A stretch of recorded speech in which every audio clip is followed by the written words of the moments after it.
All right. Well, this week we begin the Torah portion and the new book of Shemot, Exodus. We concluded last Shabbos the book of Genesis, the book of Bereshis, and I'm not sure if the custom here, but there is a custom that when you conclude the Torah reading each book, you say Chazak, Chazak, V'nit Chazek, right? Of course we do it. Yes. It's a Ashkenaz custom. Sephardic communities don't necessarily do it. Many do today, but because they've accepted the Ashkenaz custom. Why do we say Chazak 3 times? Why do we say Chazak all together? And then why are we saying it 3 times? So the reason we say Chazak, which means be strong, is because we are about to conclude and move on from a book of Torah. So in a certain sense, we are leaving one of the books of Torah. So when we are leaving, we need added strength to remain committed to it. Because we're leaving. As long as we're involved in the book, then of course you're connected to it. But now we've finished that first book and we move on to the next one, so we need added strength to remain connected to it. So we say Chazak. Now, Chazak 3 times. Some of you may be familiar with the concept of gematria, numerical value. The Hebrew letters have numerical value. Chazak, the numerical value of the word Chazak, Chet, Zayin, Kuf, is 115. Chazak 3 times, 115 3 times, is 345. The word, just speaking of it, the word Moshe, Mem, Shin, Hey, is 345. So when we say Chazak 3 times, we're not just saying stay strong. We're saying stay strong, remain committed to the Torah of Moshe, the Torah which we received from Moshe. So that's why we say Chazak 3 times. But this second book is called the Book of Exodus. In Hebrew, the Book of Shemot. Shemot means names. Now you just mentioned that we were talking about that you remember people by their Hebrew names. Yes, I do.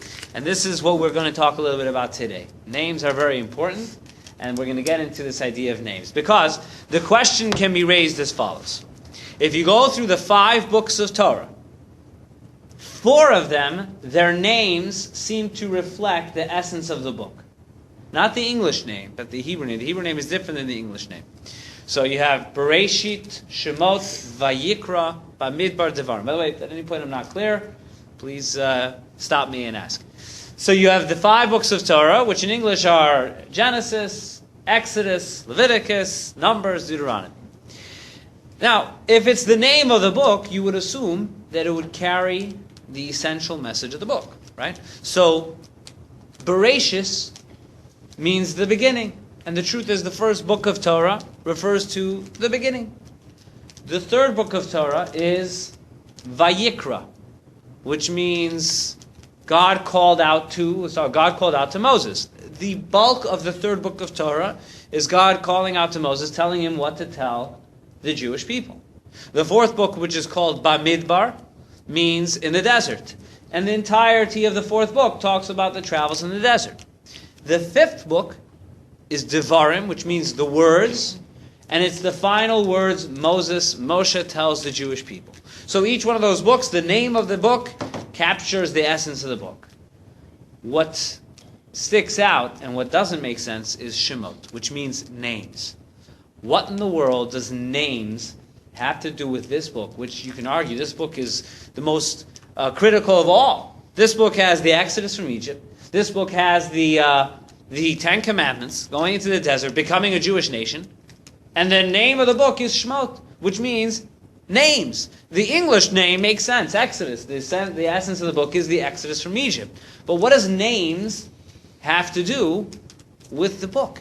It would seem to be a completely inappropriate, but it has nothing to do with the essence of Exodus. What does names have to do with the Exodus? Any thoughts, observations, ideas? I know a little bit Kabbalistic idea. Okay. We have the 72 names of God. Okay. That's one of them. All right, so that's true. But how is that connected to this book more than the other books? It's Because true. of the splitting of the Red Sea. In this book, That's how you get it. That's how you get to The the... 72 72 names. names. How's that? The three. The three verses, they were split. Oh, I see, in Vayosha. Yeah. Okay. That's very good. That's deep, no question. The fact that the people in this book, throughout this book, have to come to one with God. And he said God has all these names, and they're leaving Egypt where they've had somebody that is a face with the name. And here we've got all the references to this one person. That's Right. good. The name. God. So again, you're referring to the I'm names gonna of God. say that. Because Because it's not El what Shaddai happens anymore. here is the whole book is about the question of faith. They don't want to leave Egypt, but then they finally leave Egypt. I like They to add get something. I want to add something what you said. You're almost there. I hope that's what you meant. To Abraham, Isaac, and Jacob, I came as El Shaddai, but to you, I came as Yud He Vav He. Exactly. Okay. That's good. That's being next week's Torah portion. This is all That good he stuff. told me that. Yeah. Thank you. Yeah, that's, To Moshe, he reveals Yeah. a deeper Yeah. name. That's right. that's right. But here's my concern with regards to all this, and that is that the word Shemot in the beginning of the Torah portion is actually referring to the names of the people who went down to Egypt. If you read the beginning of the chapter, Ve'ela Shemot Bnei Yisrael Habayim Mitzrayma. These are the names of the Jewish people who went down to Egypt. And so really the when it's talking about names of people, not names of God. It's very interesting that there is clearly a focus of names of God. In fact, later in this Torah portion, we have the topic Moshe standing by the burning bush. And Moshe right, it's talking to a burning bush, and God says to him, "Go down to Egypt." And Moshe says to him, "When I come down, who should I say sent me?" What does that mean? Who should I say sent me? It's God that sent you. Moshe was saying, which name of God should I say sent me? Very deep idea. What's he saying? In other words, every name of God carries a certain message. And he wanted to know, which name exactly is it that you want me to come on your behalf when I go down to Egypt? So there definitely is an emphasis of the names of God in this Torah portion. But the actual word Shemot is talking about the names of the people who went down to Egypt. So what is the significance of these names? So I'm going to share several ideas, but one point we're going to make clear is that our names are very important. Specifically, if we know and if we have a Hebrew name, then that name has a very deep message to us, much deeper than a secular name, which one may have. We actually see this, a certain power to a name. If, God forbid, someone is not well, the custom is to add a name to that person at the Torah. So many times they'll add the name Chaim, which means life, or Chaya for a woman, which means life, if someone is not well. In fact, a friend of mine told me a story which just happened with him last week. He said he was in Florida. He's in Ocala, Florida. And over there, he went to a Hanukkah party. And he met a person whose name was Mr. Strauss. And Mr. Strauss told him that when he was, many, many years ago, he had a daughter who became very sick. And her name was Tom, the Hebrew name Tom. And he wrote, at the time, to the Rebbe, to the Lubavitcher Rebbe, for a blessing, asking for a blessing, or advice. His daughter is sick, what could he do? And the response was, change your daughter's name. Because right now, the name Tom, Taf, Vav, Mem. I know the Wednesdays you study Hebrew, right? So Taf, Vav, Mem. If you spell that name backwards, Oh boy. what do you have? Mavet. Mavet, which is death. So change the name from Tom with a Taf to Tom with a Tet. Because you say it makes the same sound. You have to change the sound of the name. Tet and Taf in the Hebrew letters make the same exact sound. Sometimes like C and K can make the same sound. So Taf and Tet make the same sound. So change it from Taf Vav Mem, change your name to Tet Vav Mem. This way, there is no death in her name. And he told my friend, this happened a couple weeks ago, he said, I changed the name, my daughter got better. So there's a power to the names. Now, you will never hear of such an idea in our secular names. It's absurd to think that if someone has a problem, they should change their name. You never heard of such a thing. Perhaps someone who's struggling financially should change their name to Richard, because it sounds a little bit like, getting a little bit richer or something. But you never heard of such a thing. It's because in the English language, we don't grant power to these names. I actually just saw another beautiful story today. It goes back to the war, the Holocaust. As you know, there were many people, many Jews who, when they realized what was happening, they gave their little children, if they were able to they sent them to all different places, to people they knew, to monasteries, anywhere where they could possibly be saved. And the story is told about a woman. I read the story. The name, I guess, the person who was saying it actually happened with her. That she was born right in Hungary in the beginning of the war. She was born on Purim, so her parents named her Esther Malka, which means Esther the Queen. Story of Purim. And at a certain point, when she was 3 years old, they sent her to a family. And somehow, miraculously, they survived the war. And the one thing they wanted was to find their daughter. They traveled by foot most of the way to the city, to the little village. And they came to the place, and they happened to walk by the house, and they saw the little girl, who they immediately recognized as their daughter. So they were first in a rush of excitement. And then there was the rush of pain when they realized this girl didn't recognize them. And the girl, then they saw the girl turn around and yelled, Ma, there's some funny-looking people out here. I'm not sure what they want.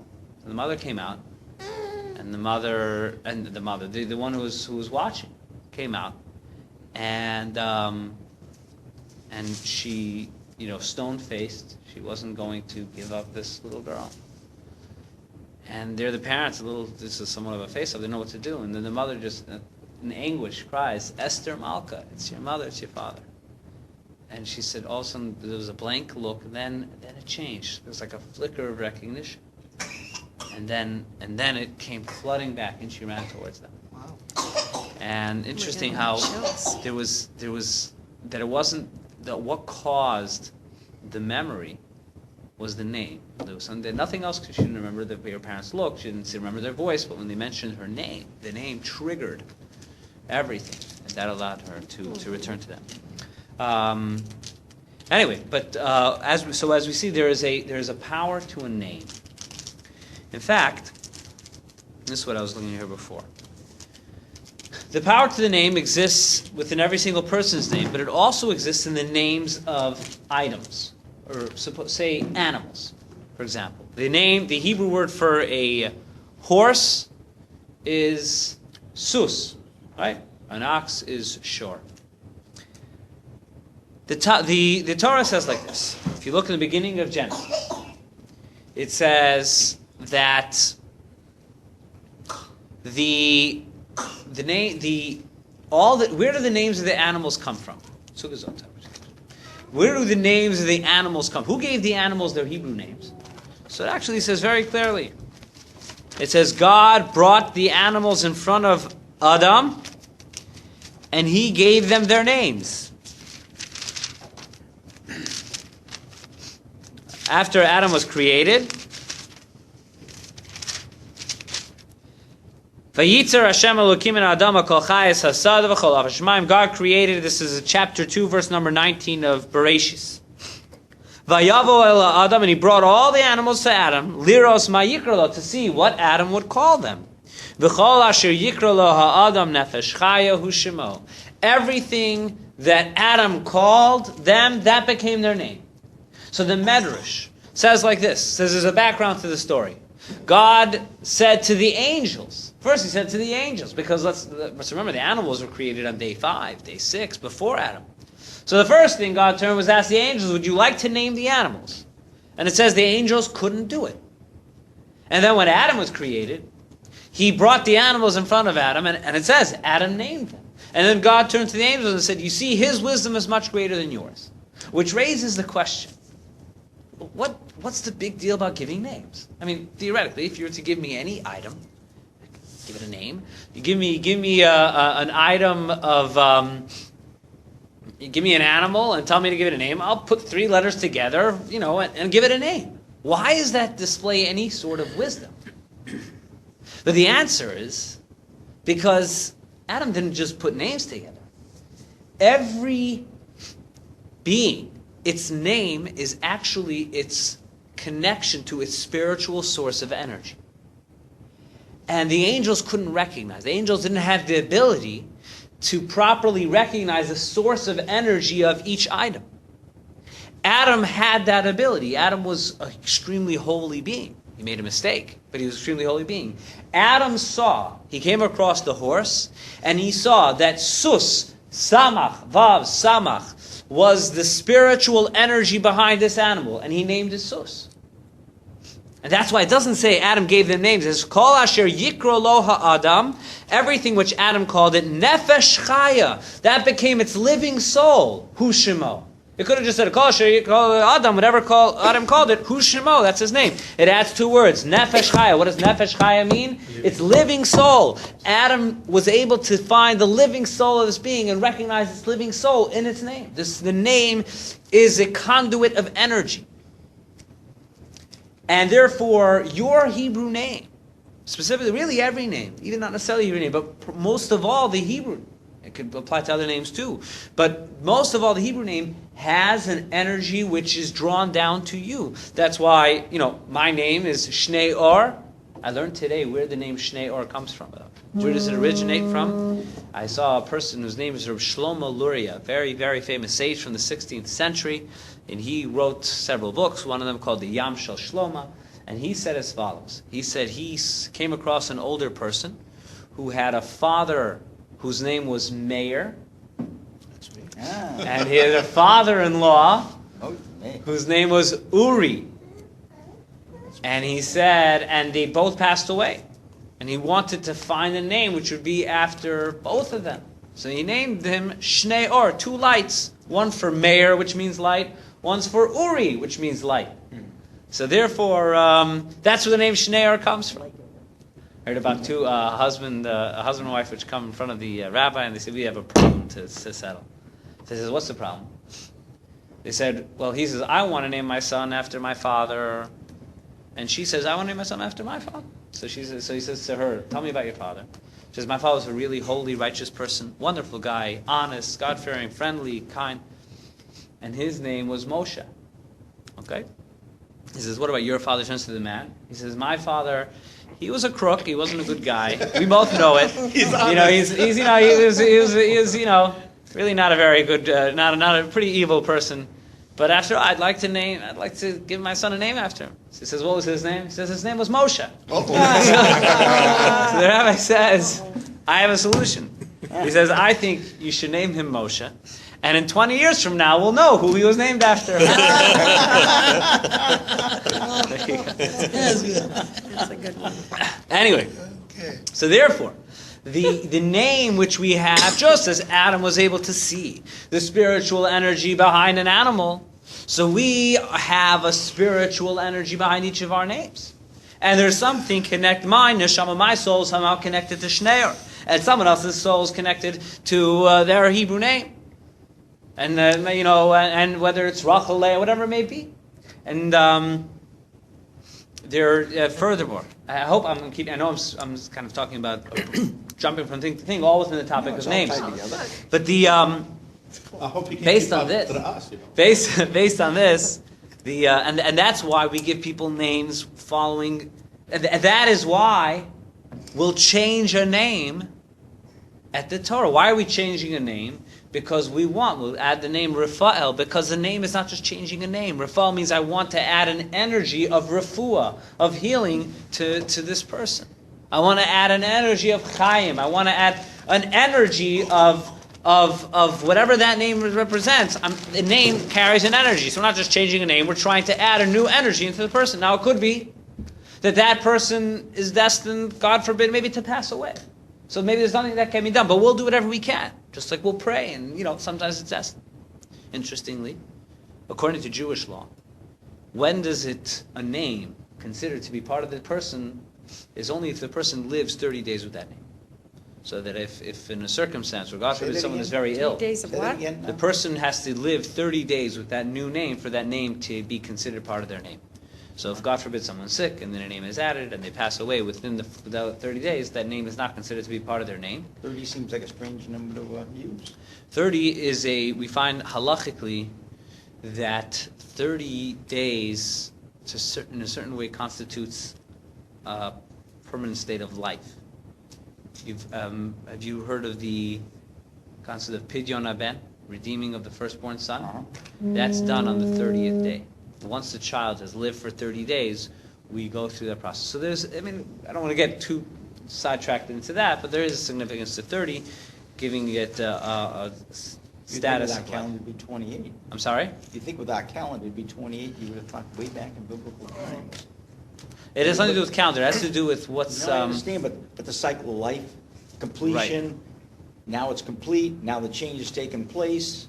right, so... That'd be an analogy for Right. me. Well, for whatever halachically we follow a 30-day cycle, and in that sense, that's so. If the name is changed, it has to stay for 30 days in order. For example, you're going to put it on the headstone, right? You want, God forbid, all this, but it would be staying for 30 days. So that's why we change names. That's why because the name carries an energy, and which is why it also says that when parents name a child, there is a little bit of divine with knowledge, almost like a spark of prophecy. Because how does the parent, we think we're just picking a name for a child. When we're giving a Hebrew name, we're actually, somehow there's a certain sense of prophecy which is directing us the right name to give. It could be a name of a family member. When we name a child, because we are tapping into the soul of the child, because we're giving the name which is connected to the soul. We don't necessarily know it, so there's a certain divine prophecy almost that directs parents what to name the child. That's why whenever we have in shul, whenever we have a baby naming on Shabbos, I always announce that today we have. Usually we're a non-profit organization, but today we have some prophets in our midst because they have a certain sense of prophecy. But this is the power to a name. The name is a certain energy. The name is connected to the essence of the soul, and which is why, if and when possible, to become familiar with our Jewish name. If we don't have one, we should get one, and recognize that there's, even though many people have both, they have a English name and a Hebrew name, they're not the same. The English name is just a label, it's just a name, but the Jewish name is actually a source. The Hebrew name, that is a source to this, connected directly to the soul. With all this we've said, we haven't explained as to why the second book of Torah is called the Book of Names. We just explained how names are very significant. But what does that have to do with the second book of Torah? So there are several explanations as to what the names has to do with the second book of Torah. What has to do with the exile and the redemption? The first thing is like this. The first reason is the Talmud tells us that why were the Jewish people redeemed from exile, from the exile of Egypt, was because there were certain things they didn't change. What were the three things they didn't change? They didn't change their language. They kept the Hebrew language. They didn't change their clothing. They kept their style of clothing. And thirdly, they didn't change their names. And even though they became corrupt in many ways, it says when the Jewish people left Egypt, in many ways they were as corrupt as the Egyptians. But it was these three things that they kept. What is unique about these three things? If we think about the importance of connecting of the Torah, of all the messages in the Torah, there are so many obligations, there are commandments, and yet names, clothing, and language, there's no obligation to keep Jewish name, to keep a Jewish language, to keep Jewish clothing. There's 613 commandments, and none of these three are part of the commandments. But nevertheless, there is something very powerful that these three have, which perhaps even the fulfillment of commandments may not have. And what is that? And that is the pride of an identity. Keeping a name. If a person keeps the commandments, so of course those commandments are following the word of God, but a person could do so in a way that nobody knows. I keep the commandments, I make sure on Rosh Hashanah I go downstairs, in the corner of my house so nobody sees. I blow the shofar, I dip the apple in the honey, I pray, I do whatever I have to do. I fast Yom Kippur, nobody knows. Many of the commandments you can do and nobody will know about it. Most of them. So I can remain connected to God, connected to my religion, without anybody hearing about it. When a person says, I will keep my name, my Hebrew name, I will keep my language, I will keep my dress code. Today, I don't think the whole dress code is as relevant as it was in certain eras. There were certain times, perhaps in the Greeks, Rome, certain times where there was a very distinct, different dress code. Today, in America, I can't say there's an American dress code, right? Anyways, but the point is that when a person says that, they are saying, I am proud of my identity. I'm ready to announce it to the public. You want to know what my name is? My name is David, whatever it is. My name is, I have a Hebrew name, and I'm proud to tell you. A name means I identify with this. The same is with clothing, and the same is with language. These are identifications, and sometimes, even if it's not a mitzvah, it may not be a commandment, but it's a statement which is greater than a mitzvah. It's a statement saying, I am proud of what I am. I'm ready to walk proudly out in the open and announce to the world what I am. And I announce that by speaking a certain language. I announce that by keeping a name. I announce that by dressing the way I'm supposed to dress, not changing, not conforming to the rest of society. So this is one reason why the entire book is called Names. Because in the word names, and when we say the names which came down to Egypt, says Reuven, Shimon, Levi, Yehuda, Yisachar, the names of the tribes. They're saying these names never changed. And this is what kept them. They were in Egypt for 210 years. 86 years of very difficult labor. And because they never changed their names, that was the key to going free. And perhaps something we can influence ourselves, influence others, is that we all know, with regards to the commandments, of course, we're supposed to keep as much as we can, try to constantly be a little bit better. But there's this whole separate track, which is to be proud. And to be proud to say openly, this is what I am. I'm not ashamed of what I am. I'm not ashamed of my Jewish name, my Jewish heritage, and therefore I'm comfortable announcing it to the world. And that was what led them to redemption. That's what kept them separate from the Egyptians and led to redemption. So this is one reason why the term names is the reason for the entire book. Secondly, another reason which is given is an interesting idea, and that is that the Talmud says that God calls things by name, calls the stars by names. That which is given a name gives it value. Gives it everlasting value in a way that it will never be forgotten. They say this story about two brothers. One brother, they loved one another. One of them had many children, but didn't earn much of a living. The other one was childless, but had wealth. So the wealthy brother once turned to his other brother and said, look, I've been thinking about this for a while. You have 12 kids. Perhaps you can give me one of your children. After all, I love your children like my own, and I'll take care of anyone you want. You can give, and I'll compensate you. I'll help you so you could afford taking care of the rest of your children. So his brother thought about it, and he spoke about it with his wife, and they thought, it's a good idea. My brother is definitely going to take care of whichever child we give. We have 12, and we could use the help it will support the rest of the family. So they got back to him and said, we'll do it. And they decided on a day, we'll bring over one of our children. That day comes, and the childless brother is waiting expectantly, and day comes and passes, and his brother doesn't show up. So next day he calls his brother. He says, what happened? I thought we made an agreement. He said, yeah, you know what? I got to apologize. Here's what happened. He says, my wife and I, it was the evening time, we had to make the decision.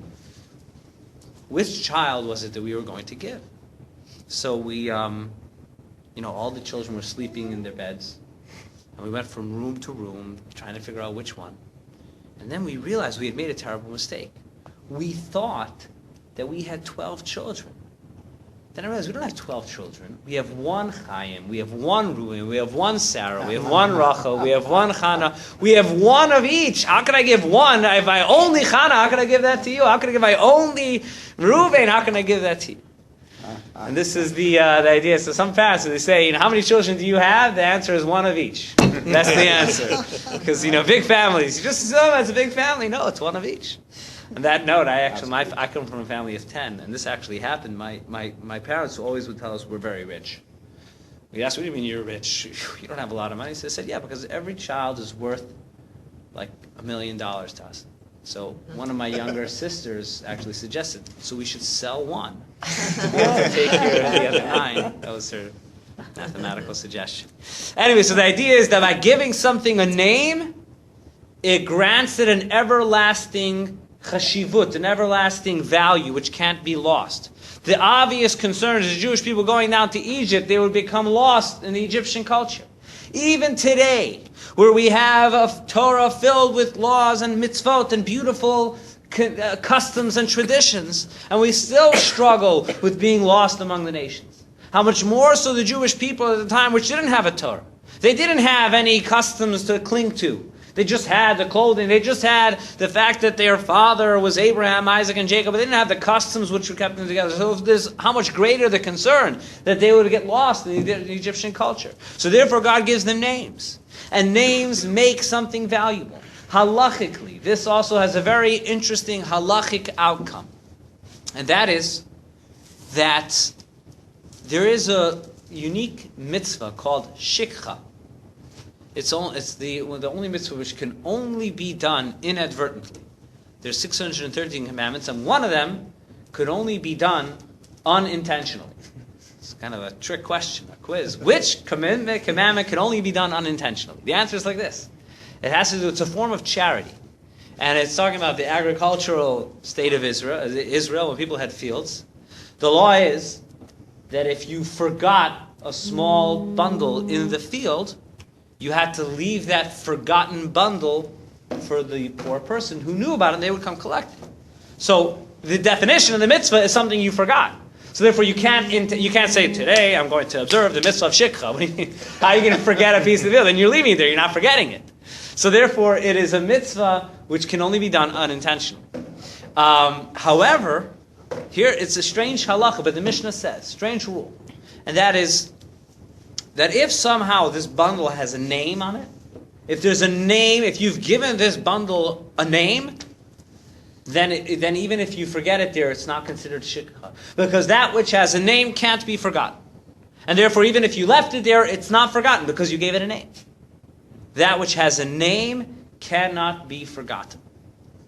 And by the way, just getting back for a moment before we begin, this idea of shikha, the idea that the forgotten sheaf goes to the poor, teaches us a very interesting rule, and that is that if I lose $5, if I drop $5 on the floor, clearly it had no value to you in the first place. So, well, sometimes we just forget something. It could be, but if I forget $5, $10 on the floor and someone in need picks it up, I fulfilled a mitzvah of charity.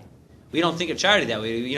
I'm frustrated. I'm frustrated that I lost those $10. But charity is the one mitzvah that even if I forgot it, even if I didn't intend to do it, I just lost $10, but someone in need found it, that becomes the mitzvah of charity.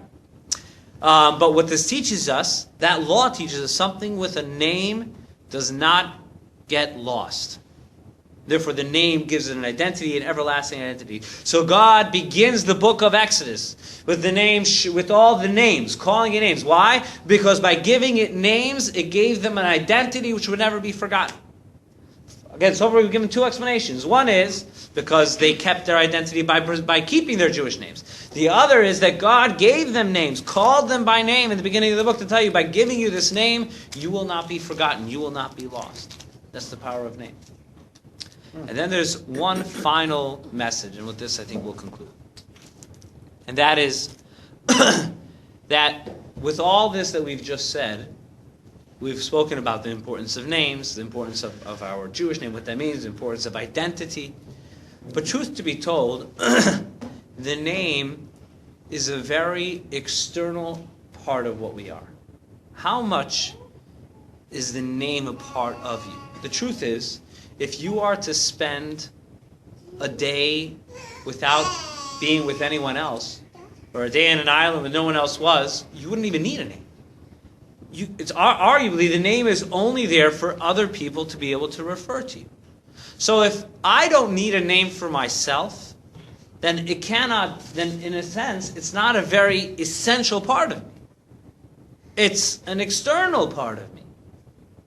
And again, the proof to that is that as long as I'm on my own, I don't even need a name. The name is only for others to be able to call to me.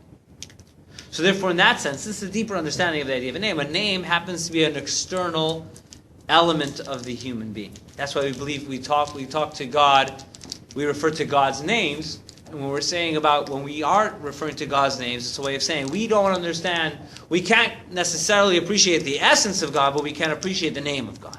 Because the name is an external element of any being which has its name. It's just something so that others can call to.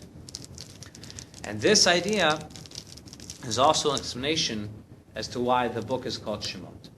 And that is because we believe, if you read the book, if you read the first verse, you can read it, Ve'ela Shemot B'nei Yisrael Habayim Mitzrayim. These are the names which went down to Egypt, which you can be read on a deeper level to mean that it was the names which went down to Egypt. It wasn't the essence of the people which went down to Egypt, but it was the names, which means, explaining the names is only an external part of who we are, is that the exile, the reason why they were able to be redeemed from exile is because their essence, the essences of their souls were never in exile. Only their names were in exile. Only the external parts, their body, their externalities, but the essence of the person, of the people were not in exile. And this is true for any exile we go to. And we're in exile today. And at any time, we seem to be out of place. And why can we rise above any challenge we have?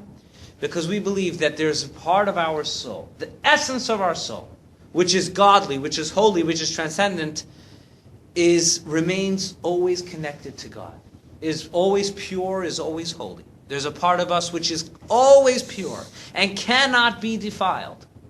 There's the core of each person, which is holy and godly, which can't be defiled.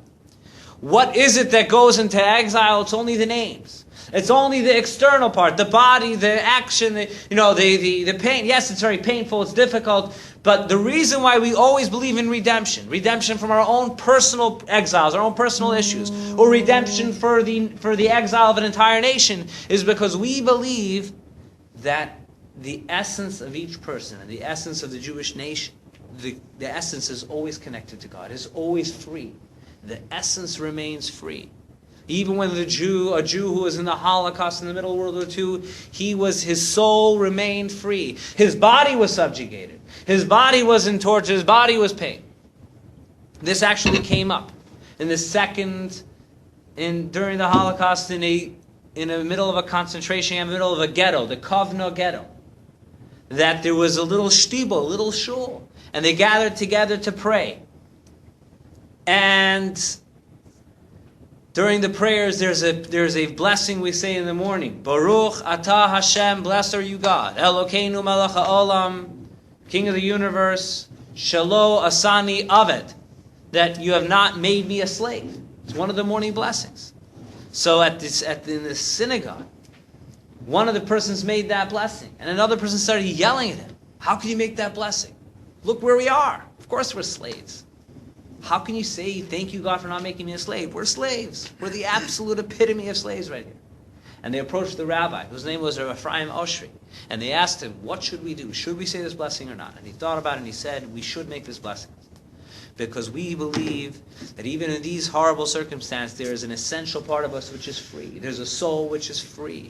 And that is why we will outlive this. And that's why we will be redeemed. That's what we'll get out of this. Is because there's a part of us which is always free. Yes, there's a part of us which is exiled. There's a part of us which is in pain. But that is the name. Just as the name is an external part of what we are, so too, that's why it says these are the names which went down to Egypt. In any Egypt in our own personal lives, in any extremely difficult situation, you want to know why we can get out of it? Because there is the core of us, the soul is free.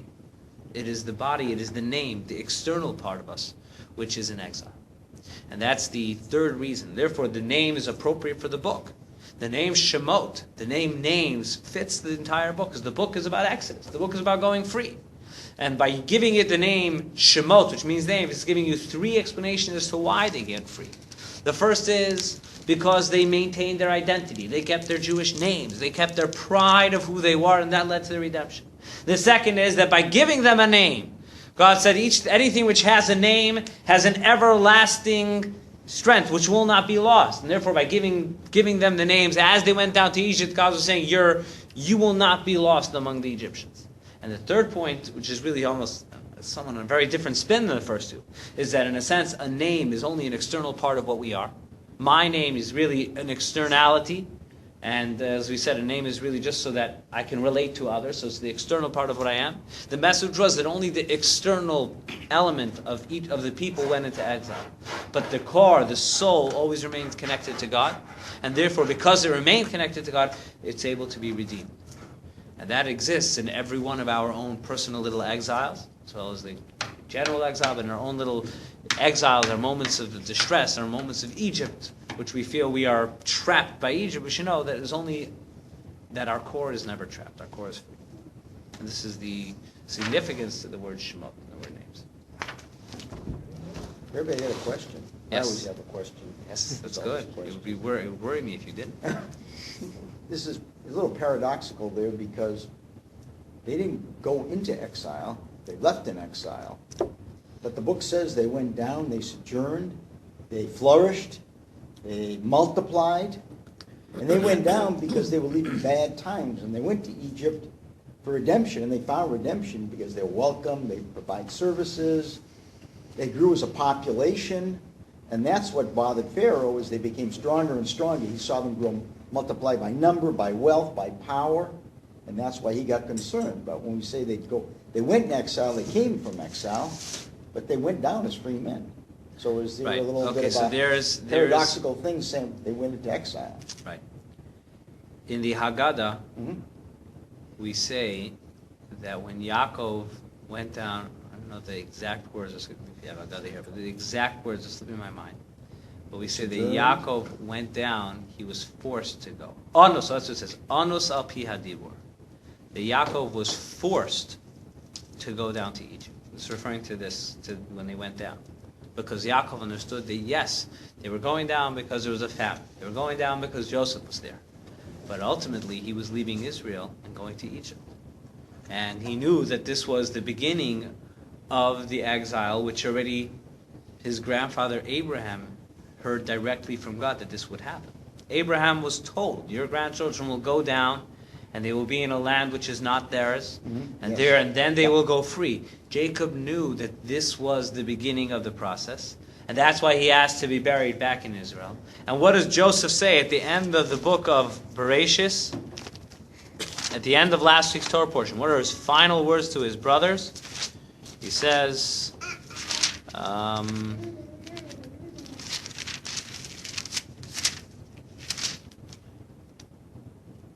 he said, God will remember you and bring you back.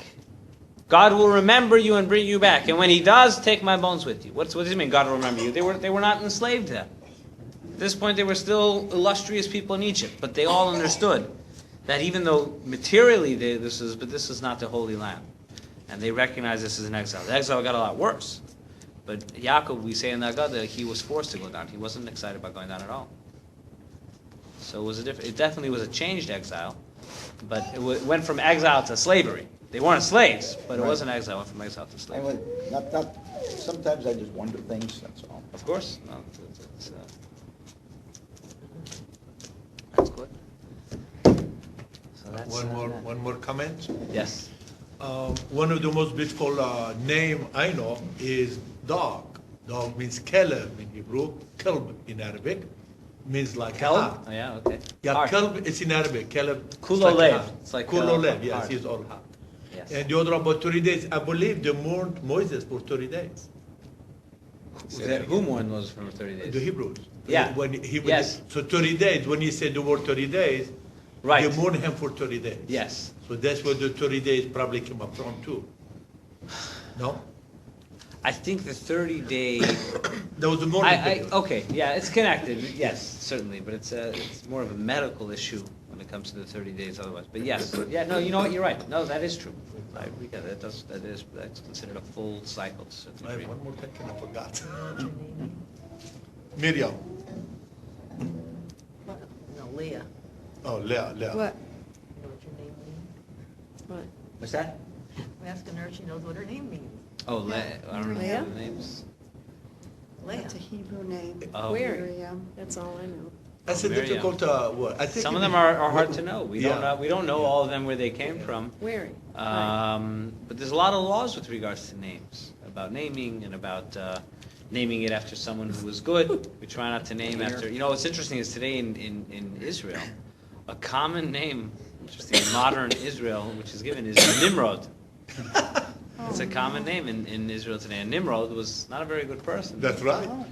So, Yeah, we named a kid that. that's, I was asked a question, Rabbi. Now, I'll look for your insight. A fellow was about to form a marriage.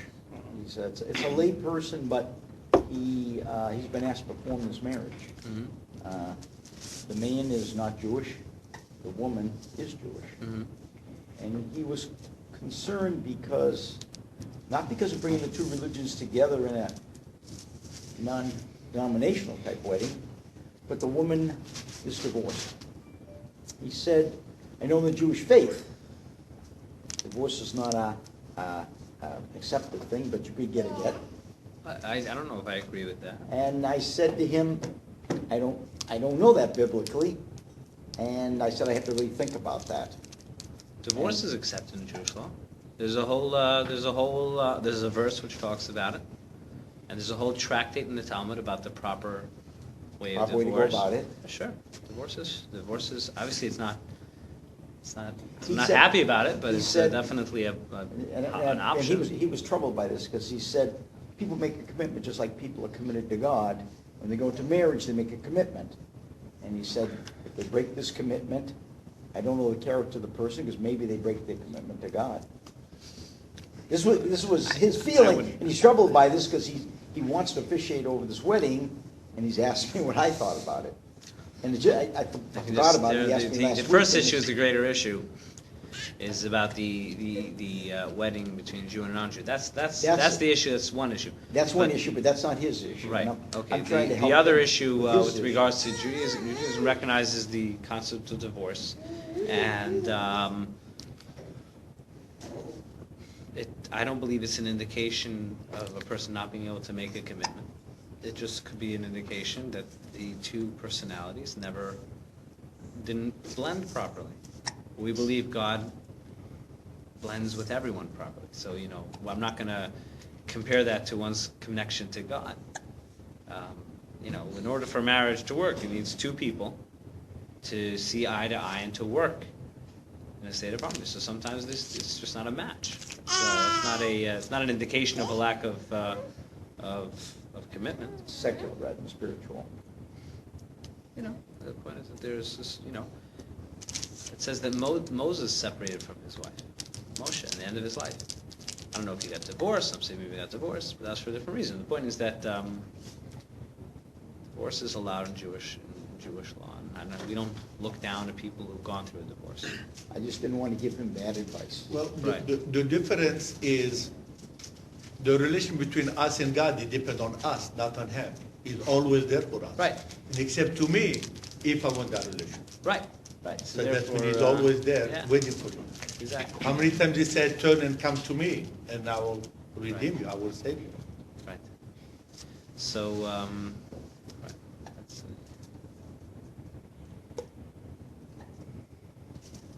So they're going through a Jewish marriage ceremony or a non-Jewish? No. No, civil ceremony. The person who's performing the ceremony he's a lay person, and I asked him, I said, under what authority are you doing this? And he explained his reasoning, and these people have accepted it, so I'm not about to question any of that. Right. But he came to me because he was concerned about, despite some of this, he appears to be a very ethical, very moralistic person. Sure. He wants to make sure that he is uniting and ordaining He doesn't want to set something up for another failure. failure. Okay. And he also wants to make sure, in the eyes of God, that this is all an accepted thing. Take the religious, I know. No, I'm out of it. I'm just being honest about the Right, whole no, thing. I understand. No, I'm I glad could I not have understand. included That's- that, that's fair. No, but this bothers him greatly. And, Interesting. Like I said, he approached Listen, me there are about many it. people who their second marriage have very long-lasting marriages. Oh, I understand all that. No, but that proves this point, that it's not about that the person doesn't have the ability to commit. It's about the match, and the second match was the I've perfect match. done strictly from religious more than from, Right. yeah. But okay. My initial thing was that I saw no objection to it, but like I said, he saw, There is a misconception out there where people who think that Judaism or religion doesn't allow for divorce. And there are people who think that. It's just not true. he comes from a religion that does not provide divorce. Does not provide? Now, his original background was Catholic, and they don't. There's no divorce in Catholicism, No, they look down on it. so they have to remain married? Is that how it Sometimes works? they know them. But you can you have to get it known by the church. Yeah. And then if the church, so now you have to go to the church to do it, so now it I becomes a think real normally gray the only issue. justification. I don't know, the church I'm not an expert in will that give at all. annulment I don't- is for adultery. Really? And that's even if you have children. Yeah. Wow. So now you've annulled it. I didn't know that. I have flyers. I don't know if I brought it in. I guess not. I'll bring them in. Rabbi, For the one more upcoming thing. course, yeah. Back to Torah, the 70 people, they counted the wives, they counted everyone. When I asked that question, a lot of people told me that's not clear. They counted the men because the men established families. So each man is like the family. But it does count Yocheved. It does count Yocheved, who was born between the walls. Okay, she makes number 70. Yeah. She would have to be really old. Yeah. You haven't Moses' mother? Yep. How old was she when she had Moses? That must make her very old, yeah. Well, that makes her, let's see, 100. Oh. Wow, she pays Sarah. Yeah. There is talk about them in the commentaries. Why doesn't it make a big deal out of that? But and that's Sarah went 101. let me get. This was finishing here. I'll get the flyers. I know the Gislaces join us at the Federation sometimes, but I'll share the flyers. We give 3 courses a year. The next course is on Jewish identity in the free world. So if anybody's interested in making the schlep out to West Bloomfield either Thursday evening or Sunday morning, it's a 6-week course. I'll bring flyers if anybody's interested. It should be a fascinating course. It starts in the beginning of February. So you got a month.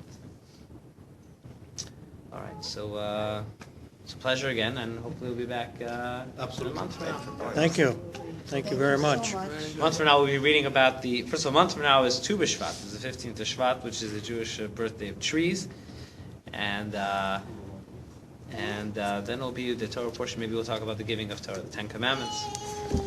That'd be good. Okay.